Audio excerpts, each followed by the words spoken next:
महाराष्ट्रात सरकार आहे की नाही हा प्रश्न पडेल. मुंबईत आज प्रदूषण आहे हे यापूर्वी कधीही नव्हते. याचं कारण नियोजन शून्य विकास कामं. मुंबई व्यतिरिक्त संपूर्ण महाराष्ट्रात गारपीट आणि अवकाळी पावसानं नुकसान झालं आहे. मी सुद्धा 2.5 वर्ष मुख्यमंत्री होतो. सर्व माहिती एका जागेवर मिळत असते.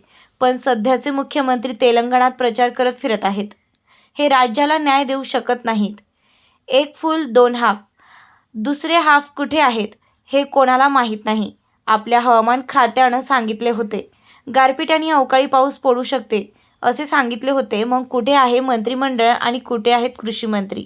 शेतकऱ्यांना पीक विम्याची अग्रिम रक्कम मिळाली का? सरकारचा कारभार कुठे आहे?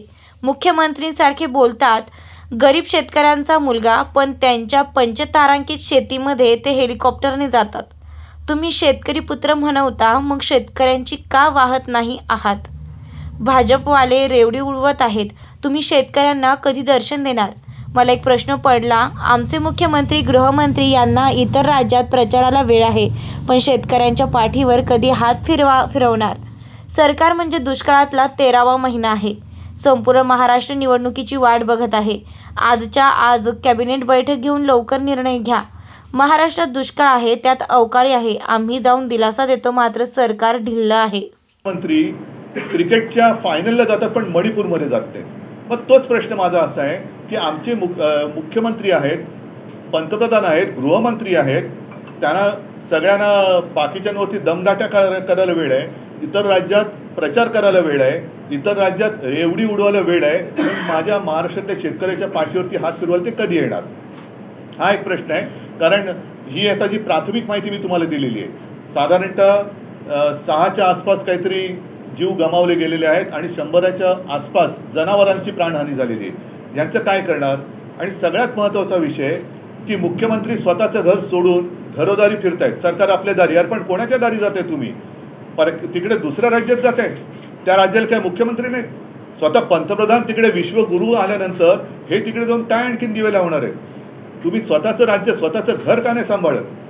या शेतकऱ्यांना तुम्ही कधी मदत देणार आहात? आणि भाजपला सुद्धा माझा प्रश्न आहे की तुम्ही इतर राज्यांमध्ये जे काय सगळं मुक्तपणाने थापा मारतायत, त्या थापा आता आवरा. आणि महाराष्ट्रामध्ये आज निवडणूक नाही आहे, पण निवडणुकीची आम्ही वाट बघतो आहोत. संपूर्ण महाराष्ट्रात वाट बघतोय. तेव्हा मात्र तुमचं जे काय हे कुभांड आहे, हे कुभांड फोडल्याशिवाय महाराष्ट्र राहणार नाही. तुम्ही लवकरात लवकर तुमचं ट्रिपल इंजिन असेल, आणखीन किती इंजिनं लावायची ते तुम्ही बघा, पण त्या इंजिनातून थापांचे धूर न सोडता भरघोस मदत आजच्या घडीला जी गरज आहे ती माझ्या राज्यातल्या शेतकऱ्याला करा. आणि ताबडतोबीने मी तर म्हणेन आजच्या आज कॅबिनेटची बैठक घेऊन या सगळ्या परिस्थितीचा आढावा घेऊन ताबडतोब तुम्ही मदतीची नुसती घोषणा नाही तर मदत करायला जाहीर करा, मदत करायला सुरुवात करा. मधल्या काळामध्ये आपल्याला सर्वांना कल्पना आहे की पीक विमा ज्या काही देणाऱ्या कंपन्या आहेत त्या कंपन्यांवरती शिवसेनेने आंदोलन केलं. जर काही परिस्थिती सुधारली नाही तर मी तमाम शिवसैनिकांना सांगतो आणि शेतकऱ्यांना सुद्धा आवाहन करतोय, मी आपल्याला भेटीला येईनच. हे तर आता काय झालेलं आहे की थोडीशी नेहमी घडणारी घटना आहे की असं दुष्काळ, एकतर महाराष्ट्रामध्ये दुष्काळ आहे, त्याच्यात अवकाळी आहे. आम्ही मध्ये गेलो होतो दुष्काळग्रस्तांची त्यांना एक दिलासा देण्यासाठी. आम्ही जातो, दिलासा देतो, विधानभवनामध्ये विधानसभेच्या विधिमंडळामध्ये प्रश्न मांडतो, मोर्चे काढतो, पण सरकार ढिम्म राहतं. आता हे सरकार बदलण्याची वेळ आलेली आहे. मी सर्व शिवसैनिकांना सांगतो की जिथे जिथे शेतकऱ्यांचं शेतीचं नुकसान झालेलं आहे त्यांच्या बांधावरती जा, त्यांना दिलासा द्या आणि त्यांच्यासह तिथल्या जिल्हाधिकारी कार्यालयावरती जाऊन जिल्हाधिकाऱ्यांना जा विचारा की तुमच्याकडे नक्की सूचना आल्यात तरी काय? पंचनामे जे पूर्वीचे राहिलेत आत्ताचे पंचनामे कधी करणार? कारण आजच एक बातमी आले, कृषी मंत्र्यांनी आपले जाहीर केले की आम्ही वस्तुनिष्ठ, आता कोणती वस्तू आणि पहिली निष्ठा कोणाची तुमची ते सांगा. ज्याची निष्ठाच कोणावर नाही तो वस्तुनिष्ठ माहिती घेऊन काय जाहीर करणार? त्याच्यामुळे या शेतकऱ्यावरती मी दया दाखवा असं म्हणतोय, करुणा दाखवा असं म्हणत नाही, दया दाखवा आणि लवकरात लवकर शेतकऱ्यांना मदत मिळवून द्या. सर, तुम्ही देखील जाणार आहे का बांधावर शेतकऱ्यांच्या? बघा, मी जाणं हा भाग आलाच, तेच मी तुम्हाला सांगतो की आता ओघाने आलंच.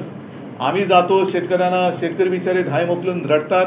पण कालसुद्धा एक मंत्री गेले असताना शेतकऱ्यांनी त्यांना विचारलं की तुम्ही काय मदत करणार असेल तर या, फुकाच्या गोष्टी करायच्या असेल तर निघून जा. तर निघून जा. ही जबाबदारी सरकारची आहे. आम्ही तर जाऊच, पण पहिले सरकार म्हणून जर अस्तित्वात आहे की नाही ह्याचा कुठेतरी सोक्षमोक्ष लागला पाहिजे. कारण हे आपलं घरदार वाऱ्यावरती सोडून दुसऱ्यांच्या घरामध्ये जर प्रचाराला जात असतील तर मग हे उपयोग काय? ह्या मुख्यमंत्र्याचा आणि उपमुख्यमंत्र्याचा उपयोग काय राज्याला? घर सोडून दुसऱ्याची घरं तुम्ही म्हणजे त्यांची पण बरबादीच करायला जातात थापा मारून. आज बघितलं तर मला वाटतं पुढे तेलंगणात गेलेत वाटतं का महाराष्ट्र उघडा पडलाय, महाराष्ट्राच्या वरती गारपीट झालेली आहे, मृत्युमुखी काही पडलेत, शेतकऱ्यांची वाताहत झालेली आहेत, घरदारं उद्ध्वस्त झालेत आणि तुम्ही प्रचाराला तिकडे जातात. लाज नाही वाटत? मग मी हे बोलल्यानंतर स्वतःच्या पंचतारांकित शेतीमधनं पुन्हा हे सांगणार की गरीब शेतकऱ्याचा मुलगा मुख्यमंत्री झाला. 2 दिवसात 16 ते 17 जिल्ह्यांमध्ये जे आहे ते गारपीट आणि अवकाळी पावसाचं नुकसान झालंय आणि त्यावरती शासन लक्ष ठेवून असं धनंजय मुंडे कृषी मंत्री म्हणजे काय करते नेमकं काय? आधी तुम्ही लक्ष ठेवून आहात. पहिलं तुम्ही जी घोषणा केली होती गेल्या 1-1.5 वर्षामध्ये जेवढी जेवढ्या नैसर्गिक आपत्त्या आल्या त्याच्यात खरोखर किती मदत केली? साधी गोष्ट आहे. आमचं सरकार यांनी गद्दारी करून पाडण्याच्या आधी जो आमचा अर्थसंकल्प जाहीर झाला होता त्यावेळेला जी कर्जमुक्ती आम्ही केली होती त्यातली एक शेवटची गोष्ट राहिली होती, कारण करोनाच्या संकटात अर्थव्यवस्था डगमगली होती. पण त्याही काळात याच शेतकऱ्यांनी आपली अर्थव्यवस्था तारून धरली होती आणि 50,000 रुपये एक प्रोत्साहनपर राशी नियमित कर्ज परतफेड करणाऱ्याला आम्ही जाहीर केली होती, द्यायला सुरुवात झाली होती. तिचं आता पुढे काय झालं ती सुद्धा देत आहे की नाही? दुष्काळग्रस्त भागामध्ये तुमचे पंचनामे झालेत की नाही? झाले असते तर मदत किती दिली? पीक विमा योजनेचे किती पैसे दिले गेले? आता अवकाळीचे पैसे तुम्ही कधी देणार? लक्ष ठेवणार ते लक्ष ठेवेपर्यंत तुमची जायची वेळ आली. आता या 1-2 महिन्यामध्ये सुप्रीम कोर्टाचा निकाल लागल्यानंतर लोकशाही आणि संविधानाप्रमाणे निकाल लागेल आणि तो लागला तर यांचे हेच जातील. मग हे कुठे हे कोणाच्या लक्षात पण येणार नाहीत कुठे. उद्धव जी, 6 लोगों की मौत हुई है, 100 जानवरों की अब तक मौत हुई बेमौसम बरसात से. मुख्यमंत्री तेलंगाना में प्रचार में व्यस्त है. शिवसेना की काही विषयासाठी भेटत असतो आणि आपल्या माध्यमातून मी शिवसेनेची भूमिका, शिवसेनेची मतं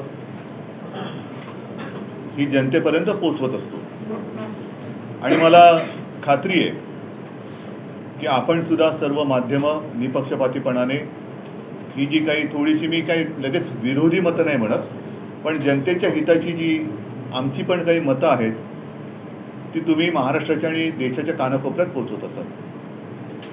आज मुद्दामून मी तुम्हाला एवढ्यासाठी बोलवलं कारण एकूणच महाराष्ट्रामध्ये हे जे सरकार आहे ते असंविधानिक आहेच, पण आता हे सरकार तरी आहे की नाही असा प्रश्न पडलेला आहे.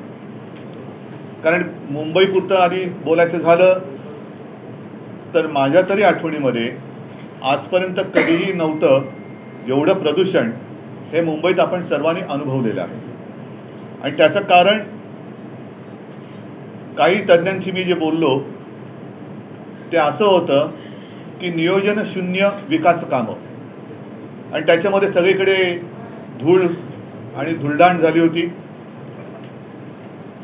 ते प्रदूषण बघितल्यानंतर आपल्या असंविधानिक मुख्यमंत्री आणि सरकारने असं जाहीर केलं होतं की मुंबईचे रस्ते आम्ही धुवू आणि कृत्रिम पाऊस पाडू. यांच्याकडचं सगळंच कृत्रिमच आहे, पण तो कृत्रिम पाऊस सुद्धा त्यांना पाडता आला नाही. सुदैवाने, मी मुंबईपुरतं बोलतोय सुदैवाने, की पाऊस पडला आणि हे प्रदूषण थोडंसं ओसरलं असावं असं वाटतं. मात्र त्याच वेळेला मुंबई व्यतिरिक्त संपूर्ण महाराष्ट्रामध्ये बऱ्याचशा भागामध्ये या अवकाळी पावसाने आणि गारपिटीने शेतकऱ्यांचं प्रचंड नुकसान झालेलं आहे. माझ्या प्राथमिक माहितीप्रमाणे उत्तर महाराष्ट्र, विदर्भ, मराठवाडा या भागामध्ये जवळपास 1 लाख हेक्टर शेतीचं नुकसान झालेलं आहे. उत्तर महाराष्ट्रामध्ये तर गारपिटीने संपूर्ण द्राक्षाच्या बागा आणि कांद्याचं जे काही पीक होतं, यावेळेला खरीपाची लागवड कांद्याची थोडी उशिरा सुरू झाली होती सप्टेंबरमध्ये. म्हणजे डिसेंबरला हा कांदा काढणीला आला असता, तो पण गेला. एक तर गेल्या मोसमामध्ये केंद्राच्या नाठाळ किंवा नाकर्ते विचित्र धोरणामुळे कांदा शेतकरी रडकुंडीला आला होता. आता कांदाच गेला, त्याच्यामुळे करणार काय? बरं, हे सगळं बघितल्यानंतर मी सुद्धा 2.5 वर्ष मुख्यमंत्री होतो आणि काही गोष्टी मुख्यमंत्र्यांना बसल्या जागेवरती येतात. म्हणजे माहिती जी असते ती बसल्या जागेवरती, त्या फिरण्याची गरज नसते. आज जे मुख्यमंत्री जे आहेत असंविधानिक, ते स्वतःचं घर सोडून इतरांची घरं धुंडाळत आहेत. म्हणजे आज सुद्धा मुख्यमंत्री कुठे आहेत असं जर विचारलं तर माझ्या माहितीप्रमाणे ते तेलंगणाला गेलेत. तेलंगणाला जाऊन काय प्रचार करणार, कुठल्या भाषेत बोलणार, काय ते सुरत, गुवाहाटी, गोवा कसं त्यांचं हे चोरटेपणाचा सगळा जो काय प्रवास आहे तो तिथल्या लोकांना सांगणार आहेत का? स्वतःचं घर न सांभाळता दुसऱ्याच्या घरामध्ये डोकावणारे हे भुरटे हे राज्याला न्याय देऊ शकत नाही आहेत. एक तर राज्य असंच पडलेलं आहे वाऱ्यावरती. एक सुद्धा म्हणजे एक फुल दोन हाफ, दुसरे दोन हाफ कुठे आहेत काहीच कल्पना नाही आहे. कारण मधल्या काळामध्ये सुद्धा दुसरे हाफ होते ते छत्तीसगडला का मध्य प्रदेशला प्रचाराला गेले होते. आज कुठे गेले ते कल्पना नाही. दुसरे ज्यांच्यामध्ये डेंग्यू झाला होता ते कुठे आहेत त्याची माहिती नाही आहे. मग शेवटी ह्या राज्याचा मायबाप कोण आहे? विशेष म्हणजे मी जे मगाशी सांगत होतो की काही गोष्टी या मुख्यमंत्र्यांना माहिती मिळत असते. ती माहिती अशी आहे की साधारणतः गेल्या काही दिवसांपूर्वीच आपल्या हवामान खात्याने एक इशारा दिला होता की या काळामध्ये अवकाळी पाऊस होऊ शकतो, गारपीट होऊ शकते. काय केलं मंत्रिमंडळाने, काय केलं मुख्यमंत्र्यांनी? आपल्या कृषी मंत्र्यांनी असं मध्ये जाहीर केलं होतं धनंजय मुंडे की दिवाळीपूर्वी पीक विमा योजनेची अग्रिम रक्कम ही शेतकऱ्याच्या खात्यात गेली नाही तर मी दिवाळी साजरी करणार नाही. मला तर काय ते नंतर दिसले नाही. दिवाळीमध्ये फटाक्यांचा आवाज ऐकू आला पण मुंडेंचा आवाज कुठे ऐकू नाही आला. त्यांनी कुठे फटाके वाजवले मला काही त्याची माहिती नाही आहे. मग शेतकऱ्यांना पीक विमा योजनेची अग्रिम का होईना रक्कम मिळाली का, त्यांच्या खात्यात जमा झाली का, मिळाली असेल तर किती मिळाली, किती जणांना मिळाली? आणि जी काही माहिती आहे ते काही जणांची तर थट्टा झालेली आहे. 20-20 रुपयाचे चेकसुद्धा मिळालेले आहेत. मग कारभार कुठे? हे पूर्णपणे स्वतःची खुर्ची सांभाळण्यासाठी जेवढ्या दिल्ली वारे करतायत तेवढं हे जरा यांच्यावरती काय बोलल्यानंतर आमचे मुख्यमंत्री जे आहेत गद्दार ते गळा काढतात की गरीब शेतकऱ्याचा मुलगा. आदर आहे तुमच्या शेतीबद्दल आदर आहे, पण गरीब शेतकऱ्याची पंचतारांकित शेती, ज्या शेतीमध्ये हे हेलिकॉप्टरने जातात, मी तर म्हणतो अशी शेती आहे आणि असं वैभव माझ्या साध्या आणि छोट्या शेतकऱ्याला सुद्धा लाभो ही मी देवाच्या चरणी प्रार्थना करतो की इतर कोणाचंही शेत असं नसेल पंचतारांकित. आणि शेतकरी बिचारा त्याची पायवाट तुडवत जातो. रात्री अपरात्री वीज नसताना शेतीमध्ये पाणी द्यायला जातो, मग त्याला सर्पदंश होतो, विंचू चावतो. असं या पंचतारांकित शेतीमध्ये होत नाही. पण तिकडे जाऊन गळा काढतात. मग ह्या शेतकऱ्याच्या पुत्राने पंचतारांकित शेतीमधनं ह्या शेतकऱ्यांची चिंता का ते वाहत नाही आहेत? आणि हे जे रेवडीबाज आहेत भाजपवाले, इतर राज्यांमध्ये निवडणुका असताना रेवडी उडवत आहेत. आम्ही तुम्हाला आम्ही ती इलेक्शन कमिशनकडे विचारणा केली, त्याचं उत्तर यायचं आहे की रामलल्लाचं दर्शन, ह्याचं दर्शन, त्याचं दर्शन. अहो तुमचं दर्शन शेतकऱ्याला कधी देणार? तुम्ही जे काय तिथे रेवड्या उडवत आहेत, 400 रुपयात गॅस सिलेंडर, इतक्या रुपयात हे देणार, तितक्या रुपयात ते देणार. मग महाराष्ट्राने काय तुमचं पाप केलेलं आहे? महाराष्ट्रामध्ये निवडणुका आल्यानंतर तुमच्या तिजोरीची दारं उघडल्यासारखी दाखवणार, पण तोपर्यंत माझ्या महाराष्ट्रातल्या शेतकऱ्याचं आणि इथून एकूण महाराष्ट्राचं जे काय संपूर्ण वाट लागणार आहे त्याची जबाबदारी तुम्ही घेणार आहात की नाही? आणि मध्ये मला खरंच एक प्रश्न मला पण पडला. मला राज्यात काही तालुक्यात आणि जिल्ह्यात दुष्काळ जाहीर केला, म्हणजे दुष्काळाचं संकट आहेच, त्याच्यासाठी तुम्ही काय केलं? आज सुद्धा कितीतरी टँकर सुरू आहेत आणि आमचे हे गद्दार म्हणतात आम्ही मुंबईचे रस्ते देऊ. पाणी कुठून आणणार? पाण्याचा नाश करतायत. तर एक तर दुष्काळात हा सरकारचा 13वा महिना आहे. दुष्काळात 13वा महिना म्हणतात, तसं हे सरकार म्हणजे 13वा महिना आहे दुष्काळातला.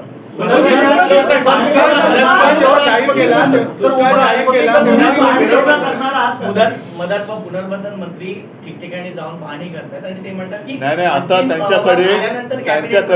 त्यांच्या बरोबर जे गद्दार गेले त्यांचं पुनर्वसन करायचं कसं, त्यांना कशी मदत करायची, हाच एक मोठा भाग झालेला आहे. ते जनतेची काय मदत आणि पुनर्वसन करणार? मात्र मागच्या वेळी जेव्हा दुष्काळ जाहीर केला त्यावेळी जे तालुके जाहीर केले होते त्या तालुक्यातले प्रतिनिधित्व करणारे आमदार किंवा मंत्रीच्या बैठकीला नव्हते. मग असं कॅबिनेट जरी नाही, मला आता याच्या जास्त खोलात जायची गरज नाही. पुन्हा मी एकच मुद्दा सांगेन की आज माझ्या राज्यातला शेतकरी संकटात असताना, गारपीट अवकाळीच्या संकटात असताना जो माणूस स्वतःच्या घराची काळजी न करता बेपर्वाईने दुसऱ्या पक्षाच्या प्रचारासाठी दुसऱ्या राज्यात जातो असा माणूस राज्याचा कारभार करायला नालायक आहे आणि अशा माणसाने सत्तेवर राहण्याचा त्याला अधिकार नाही आहे. मग ते कोणी असो, त्यांनी राज्याचा मी अमुक अमुक आहे हे बोलण्याचा त्याला अधिकार नाही आहे. सर एक सवाल है कि उपराष्ट्रपति मुंबई में थे, उन्होंने मोदी को युग पुरुष कहा है. नहीं, मैं उनके लिए उनकी नज़र से वो ठीक रहेगा, बाकी जनता बहुत बड़ी है.